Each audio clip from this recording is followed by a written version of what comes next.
Students, welcome back. ನೀವೇನಾದರೂ upcoming KEA KSETಗೆ preparation ಆಗ್ತಾ ಇದ್ದರೆ 2026ಗೆ ನಾನು ಪೇಪರ್ 1 ಆ್ಯಂಡ್ ಪೇಪರ್ 2 ರಿಲೇಟೆಡ್ ವಿಡಿಯೋಸ್ಗಳನ್ನು ಮಾಡ್ತಾ ಇದ್ದೇನೆ. You can subscribe my channel ಅಂತ ಹೇಳ್ತಾ, ಈ ಒಂದು ವಿಡಿಯೋದಲ್ಲಿ ಪೇಪರ್ 1ಗೆ ಸಂಬಂಧಿಸಿದಂತೆ ಪೀಪಲ್ ಡೆವಲಪ್ಮೆಂಟ್ ಆ್ಯಂಡ್ ಎನ್ವಿರಾನ್ಮೆಂಟ್ ಅನ್ನುವಂತಹ ಯೂನಿಟ್ ಮೇಲೆ ಈ ಒಂದು ವಿಡಿಯೋವನ್ನು ಮಾಡ್ತಾ ಇದ್ದೇನೆ. ಈ ಯೂನಿಟಲ್ಲಿ ನೀವು ಇಂಟರ್ನ್ಯಾಷನಲ್ ಎನ್ವಿರಾನ್ಮೆಂಟ್ ಅಗ್ರಿಮೆಂಟ್ಗಳನ್ನು ನೋಡಬಹುದು. ಲೈಕ್ ಕ್ಯೋಟೋ ಪ್ರೋಟೋಕಾಲ್ ಆಗಿರ್ಬೋದು, ಮಾಂಟ್ರಿಯಲ್ ಪ್ರೋಟೋಕಾಲ್, ಅರ್ತ್ ಸಮಿಟ್, ಈ ರೀತಿ ಕೆಲವೊಂದಿಷ್ಟು ಇಂಟರ್ನ್ಯಾಷನಲ್ ಅಗ್ರಿಮೆಂಟ್ಗಳನ್ನು ನೋಡಬಹುದು. ನಾನು ಆಲ್ರೆಡಿ ಕ್ಯೋಟೋ ಪ್ರೋಟೋಕಾಲ್ ಬಗ್ಗೆ ತಿಳಿಸ್ಕೊಟ್ಟಿದ್ದೇನೆ. ಸೊ ಈ ವಿಡಿಯೋದಲ್ಲಿ Vienna convention, Montreal protocol and Kigali agreement ಬಗ್ಗೆ ಡಿಸ್ಕಷನ್ ಮಾಡ್ತಾ ಇದ್ದೇನೆ. ಇವು ಒಂದಕ್ಕೊಂದು ಇಂಟರ್ಲಿಂಕ್ ಆಗಿದ್ದಾವೆ. ಯಾವ ರೀತಿ ಅಂದರೆ, ಈ ಒಂದು ವಿಡಿಯೋವನ್ನು ನೀವು ಫುಲ್ ನೋಡಿದರೆ ನಿಮ್ಗೆ ಈಸಿಯಾಗಿ ಅಂಡರ್ಸ್ಟ್ಯಾಂಡಿಂಗ್ ಆಗುತ್ತೆ. ಈ ಮಾಂಟ್ರಿಯಲ್ ಪ್ರೋಟೋಕಾಲನ್ನು ನಮ್ಮ ಓಜೋನ್ ಲೇಯರನ್ನು, ಭೂಮಿಯನ್ನು ರಕ್ಷಿಸುವಂತಹ ಓಜೋನ್ ಲೇಯರನ್ನು ಪ್ರೊಟೆಕ್ಷನ್ ಮಾಡುವಂತಹ ಒಂದು ಉದ್ದೇಶವನ್ನಿಟ್ಕೊಂಡು ಮಾಂಟ್ರಿಯಲ್ ಪ್ರೋಟೋಕಾಲನ್ನು ಜಾರಿಗೆ ತೆಗೆದುಕೊಂಡು ಬರ್ತಾರೆ. ಇದರ ಬ್ಯಾಕ್ಗ್ರೌಂಡನ್ನು ನಾವು ನೋಡಿದರೆ 1970ನಲ್ಲಿ ಏನಾಗುತ್ತೆ, scientists discovered that certain man made chemicals were destroying the ozone layer. ಕೆಲವೊಂದಿಷ್ಟು ಮ್ಯಾನ್ ಮೇಡ್ ಕೆಮಿಕಲ್ಸ್ಗಳು ನಮ್ಮ ಭೂಮಿಯನ್ನು ರಕ್ಷಣೆ ಮಾಡಬೇಕಾಗಿರುವಂತಹ ಓಜೋನ್ ಲೇಯರನ್ನು ಹಾಳು ಮಾಡ್ತಾ ಇವೆ ಅಂತ ಸೈಂಟಿಸ್ಟ್ಗಳು ಪತ್ತೆ ಹಚ್ತಾರೆ. Which protects the earth from harmful UV radiation. ಅಂದರೆ ಸೂರ್ಯನಿಂದ ಬರುವಂತಹ ಅಲ್ಟ್ರಾ ವೈಲೆಟ್ ಕಿರಣಗಳನ್ನು ಈ ಓಜೋನ್ ಲೇಯರ್ ಅಬ್ಸಾರ್ಬ್ ಮಾಡಿಕೊಂಡು ನಮ್ಮ ಭೂಮಿಯನ್ನು ರಕ್ಷಿಸುತ್ತೆ. ಇನ್ ಕೇಸ್ ಅವೇನಾದರೂ ಡೈರೆಕ್ಟಾಗಿ ನಮ್ಮ ಅರ್ತ್ಗೆ ಎಂಟರ್ ಆದರೆ ಅದರಿಂದ ಸ್ಕಿನ್ ಡ್ಯಾಮೇಜ್ ಆಗ್ಬೋದು, ಐ ಇರಿಟೇಷನ್, ಇಮ್ಯುನಿಟಿ ಸಿಸ್ಟಮ್ ಹಾಳಾಗ್ಬೋದು. ಈ ರೀತಿ ಹಲವಾರು ರೀತಿಯಾದಂಥ ಹೆಲ್ತ್ ಆ್ಯಂಡ್ ಎನ್ವಿರಾನ್ಮೆಂಟ್ ಪ್ರಾಬ್ಲಮ್ಸ್ಗಳು ಸ್ಟಾರ್ಟ್ ಆಗ್ತವೆ. ಇದನ್ನು ತಡೆಗಟ್ಟೋದು ಓಜೋನ್ ಲೇಯರ್ದ ಒಂದು ಮೇನ್ ಫಂಕ್ಷನ್. ಬಟ್ ಅದು ಹಾಳಾಗ್ತಾ ಇದೆ. 1970ನಲ್ಲಿ ಅದು ಗೊತ್ತಾಗುತ್ತೆ. ಇದಾದ ಮೇಲೆ ಹಾಗೆಯೇ ಕೆಲವೊಂದಿಷ್ಟು ರಿಸರ್ಚ್ಗಳ ಪ್ರಕಾರ, research showed that chlorofluorocarbons, CFC ಅಂತ ಏನು ಹೇಳ್ತೇವೆ, used in refrigerators, air conditioners, aerosol sprays and foam products were a major cause of ozone depletion. ಈ ಓಜೋನ್ ಲೇಯರ್ ಹಾಳಾಗ್ತಾ ಇರೋದಕ್ಕೆ ಪ್ರಮುಖವಾದಂತಹ ಕಾರಣ ಏನಂದರೆ CFC. ಈ ಕ್ಲೋರೋಫ್ಲೋರೋಕಾರ್ಬನ್ನನ್ನು ನಾವು ಎಲ್ಲಿ ಯೂಸ್ ಮಾಡ್ತೀವಿ ಅಂದರೆ AC ಗಳಲ್ಲಿ, ಏರ್ ಕಂಡೀಷ್ನರ್ಗಳಲ್ಲಿ, ರೆಫ್ರಿಜರೇಟರ್ಗಳಲ್ಲಿ, ಏರೋಸೋಲ್ ಸ್ಪ್ರೇಸ್ಗಳಲ್ಲಿ. ಏರೋಸೋಲ್ ಸ್ಪ್ರೇ ಅಂದರೆ ಲೈಕ್ ರೂಮ್ ಫ್ರೆಶ್ನರ್ಸ್ ಎಲ್ಲ ಇರ್ತಾವಲ್ಲ, ಅವಕ್ಕೆ ನಾವು ಏರೋಸೋಲ್ ಸ್ಪ್ರೇ ಅಂತ ಹೇಳ್ಬೋದು. ಫಾರ್ಮ್ ಪ್ರಾಡಕ್ಟ್ಸ್, ಇವುಗಳಲ್ಲೆಲ್ಲ CFCಯನ್ನು ಯೂಸ್ ಮಾಡ್ತಾರೆ. ಇದರಿಂದಾಗಿ ಓಜೋನ್ ಲೇಯರ್ ಹಾಳಾಗ್ತಾ ಇದೆ. ಹಾಗೆಯೇ 1985 ಏನಾಗುತ್ತೆ, scientist detected a severe thinning of ozone layer over Antarctica known as ozone hole, raising a global concern. 1985 ಸೈಂಟಿಸ್ಟ್ಗಳು ಅಗೇನ್ ಏನು ಮಾಡ್ತಾರೆ, ಓಜೋನ್ ಹೋಲ್ ಆಗಿರೋದನ್ನು ಪತ್ತೆ ಹಚ್ತಾರೆ. ಅಂಟಾರ್ಕಟಿಕಾದಲ್ಲಿ ಓಜೋನ್ ಲೇಯರ್ ಥಿನ್ನಿಂಗ್ ಆಗ್ತಾ ಇರುತ್ತೆ. ಹಾಗೆಯೇ ಅಲ್ಲಿ ಓಜೋನ್ ಹೋಲ್ ಕೂಡ ಆಗಿರುತ್ತೆ. ಅದನ್ನು ಪತ್ತೆ ಹಚ್ತಾರೆ. ಇದೊಂದು ಸೀರಿಯಸ್ ಎನ್ವಿರಾನ್ಮೆಂಟ್ ಕನ್ಸರ್ನ್. ಸೊ ಇದನ್ನು ತಡೆಗಟ್ಟುವಂತಹ ಒಂದು ಉದ್ದೇಶದಿಂದ ವಿಯೆನ್ನಾ ಕನ್ವೆನ್ಷನನ್ನು ಮಾಡ್ಕೊಳ್ತಾರೆ. Vienna convention for protection of ozone layer in 1985 Vienna ಕನ್ವೆನ್ಷನನ್ನು ಮಾಡ್ಕೊಳ್ತಾರೆ. to protect was adopted to protect the human health and environment against adverse effects resulting from changes in ozone layer, which led to Montreal Protocol. ಈ Vienna convention ಅನ್ನು ಯಾಕೆ ಮಾಡ್ಕೊಳ್ತಾರೆ ಅಂದರೆ, ozone ಲೇಯರಲ್ಲಿ ಆಗುವಂತಹ ಬದಲಾವಣೆಗಳಿಂದ human health ಹಾಗೂ ಎನ್ವಿರಾನ್ಮೆಂಟಲ್ಲಿ effect ಆಗ್ತಾ ಇದೆ. ಅದನ್ನು ತಡೆಗಟ್ಟುವಂತಹ ಒಂದು ಉದ್ದೇಶದಿಂದ ವಿಯೆನ್ನಾ ಕನ್ವೆನ್ಷನ್ ಅನ್ನು ಮಾಡ್ಕೊಳ್ತಾರೆ. ಅದರ ಪರಿಣಾಮವಾಗಿ ಮಾಂಟ್ರಿಯಲ್ ಪ್ರೋಟೋಕಾಲ್ ಜಾರಿಗೆ ಬರುತ್ತೆ. ಸೊ ಇದಿಷ್ಟು ಮಾಂಟ್ರಿಯಲ್ ಪ್ರೋಟೋಕಾಲ್ ಬಗ್ಗೆ ಬ್ಯಾಕ್ಗ್ರೌಂಡ್. ಹಾಗೆಯೇ ಮಾಂಟ್ರಿಯಲ್ ಪ್ರೋಟೋಕಾಲನ್ನು ಮಾಂಟ್ರಿಯಲ್ ಅನ್ನುವಂತಹ ಒಂದು ಸಿಟಿ, ಅಂದರೆ ಕೆನಡಾದಲ್ಲಿ ಬರುವಂತಹ ಒಂದು ಸಿಟಿ, ಇದು ಅಲ್ಲಿ ಅಡಾಪ್ಟ್ ಮಾಡ್ಕೊಂಡಿರೋದ್ರಿಂದ ಆ ಸಿಟಿ ಹೆಸರನ್ನೇ ಇದಕ್ಕೆ ಇಟ್ಟಿದ್ದಾರೆ. ಇದನ್ನು ಸೆಪ್ಟೆಂಬರ್ 16, 1987 ಇದನ್ನು ಅಡಾಪ್ಟ್ ಮಾಡ್ಕೊಳ್ತಾರೆ. ಹಾಗೆಯೇ ಇದು ಜಾರಿಗೆ ಬಂದಿದ್ದು 1 ಜಾನ್ 1989 ಜನವರಿ 1 ಇದನ್ನು ಜಾರಿಗೆ ತೆಗೆದುಕೊಂಡು ಬಂದರು. ಇದರ ಒಂದು ಆಬ್ಜೆಕ್ಟಿವ್ ಏನು ಅಂತಂದರೆ, main objective is to protect the ozone layer by phasing out the production consumption of ozone depleting substance. ಇದರ ಒಂದು ಮೇನ್ ಆಬ್ಜೆಕ್ಟಿವ್ ಏನು ಅಂತಂದರೆ, ಓಜೋನ್ ಡಿಪ್ಲೇಟಿಂಗ್ ಸಬ್ಸ್ಟಾನ್ಸ್ ಅಂತ ಏನು ಹೇಳ್ತೇವೆ ಅಂದರೆ, ಓಜೋನ್ ಪದರ ಹಾಳಾಗೋಕ್ಕೆ ಕಾರಣವಾದಂತಹ ಕೆಲವೊಂದಿಷ್ಟು ಸಬ್ಸ್ಟಾನ್ಸ್ಗಳನ್ನು ಕಂಟ್ರೋಲ್ ಮಾಡೋದು, ಸ್ಟಾಪ್ ಮಾಡೋದು, ಅವುಗಳ ಪ್ರೊಡಕ್ಷನ್ ಆ್ಯಂಡ್ ಯೂಸೇಜನ್ನ ಸ್ಟಾಪ್ ಮಾಡೋದು, ಆ ಒಂದು ಉದ್ದೇಶವನ್ನು ಇಟ್ಕೊಂಡು ಈ ಮಾಂಟ್ರಿಯಲ್ ಪ್ರೋಟೋಕಾಲನ್ನು ಜಾರಿಗೆ ತೆಗೆದುಕೊಂಡು ಬರ್ತಾರೆ.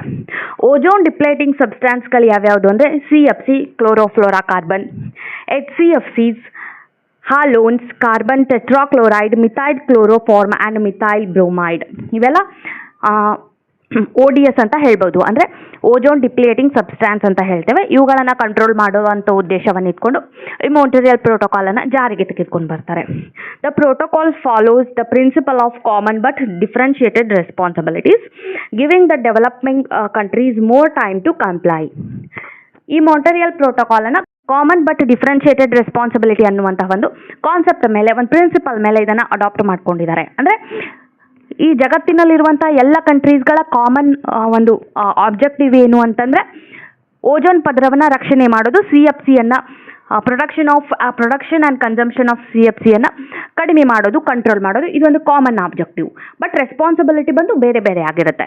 ಡೆವಲಪ್ಡ್ ಕಂಟ್ರೀಸ್ಗಳಿಗೆ ಬೇರೆ ಬೇರೆ ರೆಸ್ಪಾನ್ಸಿಬಿಲಿಟಿ ಇರುತ್ತೆ, ಡೆವಲಪಿಂಗ್ ಕಂಟ್ರೀಸ್ಗಳಿಗೆ ಬೇರೆ ಬೇರೆ ರೆಸ್ಪಾನ್ಸಿಬಿಲಿಟಿ ಇರುತ್ತೆ. ಡೆವಲಪಿಂಗ್ ಕಂಟ್ರೀಸ್ಗಳಿಗೆ ಜಾಸ್ತಿ ಟೈಮನ್ನು ಕೊಟ್ಟಿದ್ದಾರೆ, ಡೆವಲಪ್ಡ್ ಕಂಟ್ರೀಸ್ಗಳಿಗೆ ಕಮ್ಮಿ ಟೈಮನ್ನು ಕೊಟ್ಟಿದ್ದಾರೆ.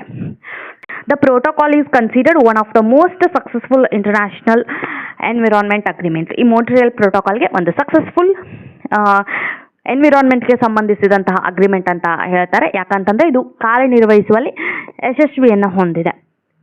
ಸೊ ಇದಿಷ್ಟು ಯಾವ ರೀತಿ ಮಾಂಟ್ರಿಯಲ್ ಪ್ರೋಟೋಕಾಲನ್ನು ಜಾರಿಗೆ ತೆಗೆದುಕೊಂಡು ಬಂದು ಅದರ ಆಬ್ಜೆಕ್ಟಿವ್ಸ್ ಹಾಗೆ ODS ಅಂದರೆ ಏನೇನು ಅಂತ ನಾನಿಲ್ಲಿ ತಿಳಿಸ್ಕೊಟ್ಟಿದ್ದೇನೆ. ನೆಕ್ಸ್ಟ್ ಬಂದು Montreal protocol phase out period. ಅಂದರೆ ಕೆಲವೊಂದಿಷ್ಟು ಕಂಟ್ರೀಸ್ಗಳಿಗೆ, ಡೆವಲಪಿಂಗ್ ಕಂಟ್ರೀಸ್ಗಳಿಗೆ ಹಾಗೆ ಡೆವಲಪ್ಡ್ ಕಂಟ್ರೀಸ್ಗಳಿಗೆ ಬೇರೆ ಬೇರೆ ರೀತಿಯಾದಂಥ ಟೈಮ್ ಪೀರಿಯಡನ್ನು ಕೊಟ್ಟಿದ್ದಾರೆ. ಡೆವಲಪ್ಡ್ ಕಂಟ್ರೀಸ್ಗಳಿಗೆ CFC, ಕಾರ್ಬನ್ ಟೆಟ್ರಾಕ್ಲೋರೈಡ್ ಹಾಗೂ ಮಿಥೈಲ್ ಕ್ಲೋರೋಫಾರ್ಮ್ ಇವುಗಳನ್ನು ಕಂಟ್ರೋಲ್ ಮಾಡೋಕ್ಕೆ 1996, ಹಾಗೆಯೇ ಹಲೋನ್ಸ್ಗಳನ್ನು ಕಂಟ್ರೋಲ್ ಮಾಡೋಕ್ಕೆ 1994, ಮಿಥೈಲ್ ಬ್ರೋಮೈಡ್ 2005, HCFCsಗಳನ್ನು ಕಂಟ್ರೋಲ್ ಮಾಡೋಕ್ಕೆ ಕಂಪ್ಲೀಟ್ ಪೇಸ್ ಔಟ್ 2030ವರೆಗೆ ಟೈಮ್ ಪೀರಿಯಡನ್ನು ಕೊಟ್ಟಿದ್ದಾರೆ. ಹಾಗೆ ಡೆವಲಪಿಂಗ್ ಕಂಟ್ರೀಸ್ಗಳಿಗೆ ಬಂದರೆ ಆರ್ಟಿಕಲ್ 5 ಅಲ್ಲಿ ಬರುವಂತಹ ಕಂಟ್ರೀಸ್ಗಳಿಗೂ CFC ಆಗಿರ್ಬೋದು, halons, carbon tetrachloride and methyl chloroform ಇವುಗಳನ್ನು 2010 ಒಳಗಡೆ ನಾವು ಪೇಸ್ ಔಟ್ ಮಾಡಬೇಕು. ಹಾಗೆ ಮಿಥೈಲ್ ಬ್ರೋಮೈಡ್ ಬಂದು 2015ವರೆಗೆ ಟೈಮನ್ನು ಕೊಟ್ಟಿದ್ದಾರೆ. ಹಾಗೆಯೇ HCFCsಗಳಿಗೆ ಬಂದರೆ ಪೇಸ್ ಔಟ್ ಪೀರಿಯಡ್ 2040 ಒಳಗಡೆ ನಾವು ಈ HCFCಗಳನ್ನು ಡೆವಲಪಿಂಗ್ ಕಂಟ್ರೀಸ್ಗಳು ಪೇಸ್ ಔಟ್ ಮಾಡಬೇಕಂತ ಹೇಳಿ ಒಂದು ಡೆಡ್ ಲೈನನ್ನು ಕೊಟ್ಟಿದ್ದಾರೆ. ಸೊ ಇದು ಪೇಸ್ ಔಟ್ ಪೀರಿಯಡ್. ಇದಾದ್ಮೇಲೆ ಕಿಗಾಲಿ ಅಗ್ರಿಮೆಂಟ್ ಇದೊಂದು ಅಮೆಂಡ್ಮೆಂಟ್ ಅಂತ ಹೇಳ್ಬೋದು. ಮಾಂಟ್ರಿಯಲ್ ಪ್ರೋಟೋಕಾಲ್ಗೆ ಮಾಡಿರುವಂತಹ ಒಂದು ಅಮೆಂಡ್ಮೆಂಟ್ ಇದು. ಇದನ್ನು ಅಕ್ಟೋಬರ್ 15, 2016 ಅಲ್ಲಿ ಕಿಗಾಲಿಯ ರವಂಡಾ ಅನ್ನುವಂಥ ಒಂದು ಸಿಟಿಯಲ್ಲಿ ಅಡಾಪ್ಟ್ ಮಾಡ್ಕೊಳ್ತಾರೆ. ಅಕ್ಟೋಬರ್ 15, 2016 ಅಲ್ಲಿ ಪಾರ್ಟ್ ಆಫ್ ಮಾಂಟ್ರಿಯಲ್ ಪ್ರೋಟೋಕಾಲ್ದ ಒಂದು ಪಾರ್ಟ್ ಇದು. ಇದರ ಆಬ್ಜೆಕ್ಟಿವ್ ಬಂದು ಟು ಪೇಸ್ ಡೌನ್ ಹೈಡ್ರೋಫ್ಲೋರಾಕಾರ್ಬನ್ಸ್ಗಳ ಒಂದು ಯೂಸೇಜನ್ನು ಕಮ್ಮಿ ಮಾಡೋದು ಇದರ ಒಂದು ಉದ್ದೇಶ. ಈ ಕಿಗಾಲಿ ಅಗ್ರಿಮೆಂಟನ್ನು ಯಾಕೆ ಮಾಡಿಕೊಂಡ್ರು ಅಂದರೆ HFC were used as a substitute for CFCs and HCFCs. ಈ ಹೈಡ್ರೋಫ್ಲೋರಾಕಾರ್ಬನ್ಗಳನ್ನು CFC ಹಾಗೆ ಹೈಡ್ರೋಕ್ಲೋರೋಫ್ಲೋರಾಕಾರ್ಬನ್ಗಳಿಗೆ ಸಬ್ಸ್ಟಿಟ್ಯೂಟ್ ಆಗಿ ಯೂಸ್ ಮಾಡ್ತಾರೆ. ಈ HFCಯ ಯೂಸೇಜಿಂದಾಗಿ ಗ್ಲೋಬಲ್ ವಾರ್ಮಿಂಗ್ ಆಗ್ತಾ ಇದೆ, ಟೆಂಪರೇಚರ್ ಲೆವೆಲ್ ಜಾಸ್ತಿ ಆಗ್ತಾ ಇದೆ. ಇದು ಕೂಡ ಒಂದು ಸೀರಿಯಸ್ ಕನ್ಸರ್ನ್. ಸೊ ಇದನ್ನು ತಡೆಗಟ್ಟೋಕೆ ಕಿಗಾಲಿ ಅಗ್ರಿಮೆಂಟನ್ನು ಮಾಡ್ಕೊಳ್ತಾರೆ.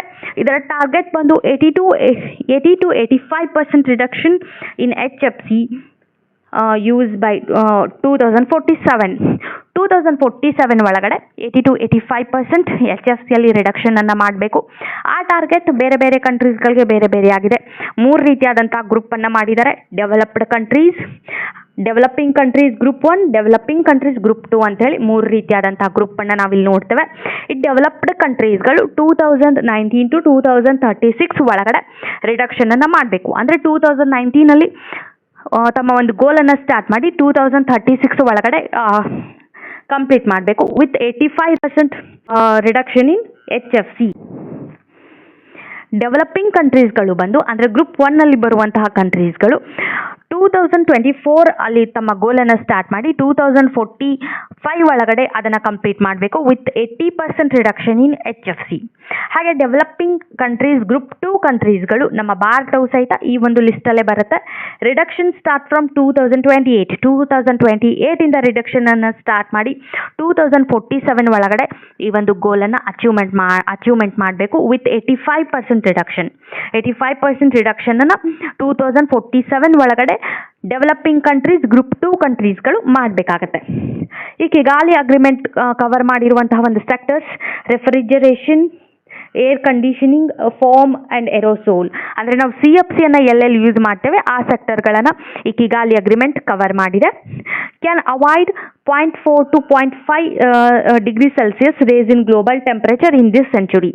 ಈ ಒಂದು ಅಗ್ರಿಮೆಂಟನ್ನು ನಾವು ಸಕ್ಸಸ್ಫುಲ್ ಆಗಿ ಅಡಾಪ್ಟ್ ಮಾಡ್ಕೊಂಡಿರೋದ್ರಿಂದ 0.5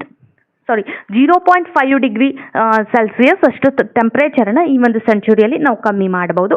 ಇದೊಂದು ಲೀಗಲಿ ಬೈಂಡಿಂಗ್ ಅಗ್ರಿಮೆಂಟ್, ಅಂದರೆ ಎಲ್ಲ ಕಂಟ್ರೀಸ್ಗಳು ಇದನ್ನು ಕಂಪಲ್ಸರಿಯಾಗಿ ಅಡಾಪ್ಟ್ ಮಾಡ್ಕೊಳ್ಬೇಕು. Relation to climate policy support the goals of Paris agreement. Paris agreement ಸಹಿತ ಅದು ಕೂಡ ಗ್ಲೋಬಲ್ ವಾರ್ಮಿಂಗನ್ನು, ಗ್ಲೋಬಲ್ ಟೆಂಪ್ರೇಚರನ್ನು ಕಂಟ್ರೋಲ್ ಮಾಡುವಂತಹ ಉದ್ದೇಶದಿಂದ ತೆಗೆದುಕೊಂಡು ಬಂದಿದ್ದಾರೆ. ನೆಕ್ಸ್ಟ್ ವಿಡಿಯೋದಲ್ಲಿ ನಾನು ಅದನ್ನು ತಿಳಿಸ್ಕೊಡ್ತೇನೆ. ಸೊ ಈ ಕಿಗಾಲಿ ಅಗ್ರಿಮೆಂಟ್ ಪ್ಯಾರಿಸ್ ಅಗ್ರಿಮೆಂಟ್ ಗೋಲ್ಸ್ಗೆ ಸಪೋರ್ಟ್ ಮಾಡುತ್ತೆ. ಹಾಗೆಯೇ major global action to combat climate change.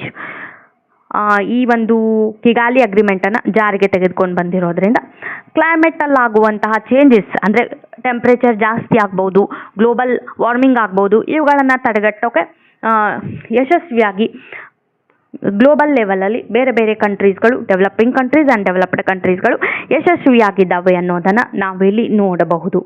ಇದಿಷ್ಟು Vienna convention, Kigali agreement and Montreal protocol ಇದರ ಬಗ್ಗೆ ತಿಳಿಸ್ಕೊಟ್ಟಿದ್ದೇನೆ. ಸೊ ನಾನು ನೆಕ್ಸ್ಟ್ ವಿಡಿಯೋದಲ್ಲಿ ಇನ್ನೂ ಹಲವಾರು ರೀತಿಯಾದಂಥ ಇಂಟರ್ನ್ಯಾಷನಲ್ ಎನ್ವಿರಾನ್ಮೆಂಟ್ ಅಗ್ರಿಮೆಂಟ್ಗಳಿದ್ದಾವೆ, ಅವುಗಳನ್ನು ಕೂಡ ಡಿಸ್ಕಷನ್ ಮಾಡ್ತೇನೆ. ನಿಮಗೆ ಏನಾದರೂ PDF ಆ್ಯಂಡ್ ಸ್ಟಡಿ ಮಟೀರಿಯಲ್ಸ್ ಬೇಕಾಗಿದ್ದರೆ ನಮ್ಮ ಟೆಲಿಗ್ರಾಮ್ ಚಾನಲನ್ನು ನೀವು ಜಾಯ್ನ್ ಆಗಬಹುದು ಅಂತ ಹೇಳ್ತಾ, so see you we next video. Thank you so much.